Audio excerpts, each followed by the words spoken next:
So after being in Madrid and working with Joaquin over there, he was able to work with you back at home? That's right, yeah. He said when I first contacted him that people generally, particularly brass players, as embouchure dystonia is a lot more complicated than hand dystonia and things like that. That you go and see him so he can see for himself exactly the type that you have, and then you see him periodically on via webcam for an hour or so. So did he sort of give you sort of a series of exercises to work with? Not so much exercises to do on the trombone. It's all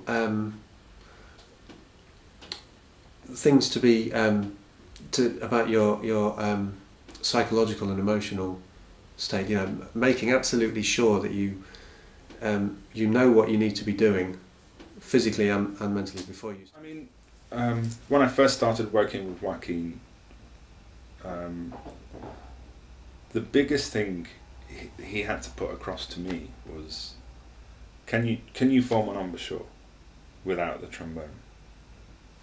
Yeah, no problem. I can form a perfect embouchure without the trombone. Well then, why can't you do it with the trombone? And there's no physical reason why you can't do that. So we started off by forming the embouchure and just blowing, and then slowly bringing the trombone to the lips.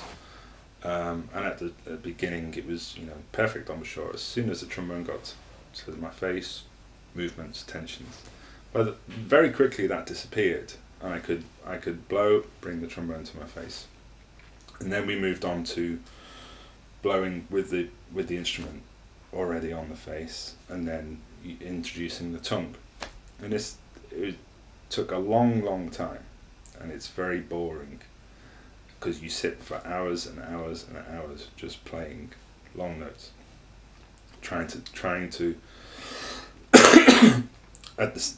while you're doing this, keeping a positive mind and knowing that you can do it, reminding yourself by forming an embouchure without the trombone that you can do it, and that there's no reason why, when the trombone is there, that you can't do it.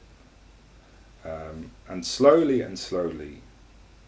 the tensions and the movements disappear.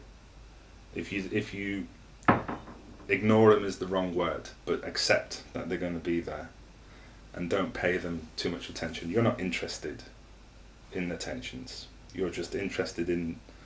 Joaquin talks about the idea of playing the trombone. You have the idea, it's clear in your mind. I've had it for years, obviously, because I've been able to play the trombone. And you've lost that idea because you've concentrated so much on these tensions. It's a natural thing. If you have a problem with your playing, you concentrate on the problem. So if you've got tensions and movements in your embouchure, you try and control those tensions and movements, and that just creates more tensions and movements, and it's a vicious circle. That's why it just gets continually worse and worse. As soon as you let go of that and concentrate on the idea that you have in your head of how to play the trombone, those tensions and movements disappear.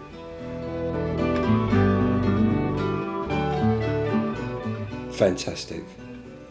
We'll be hearing more from Rob and Jim in the last of our films, where I'll sum up what we've learnt and offer my own thinking on the prevention of developing focal dystonia. See you there.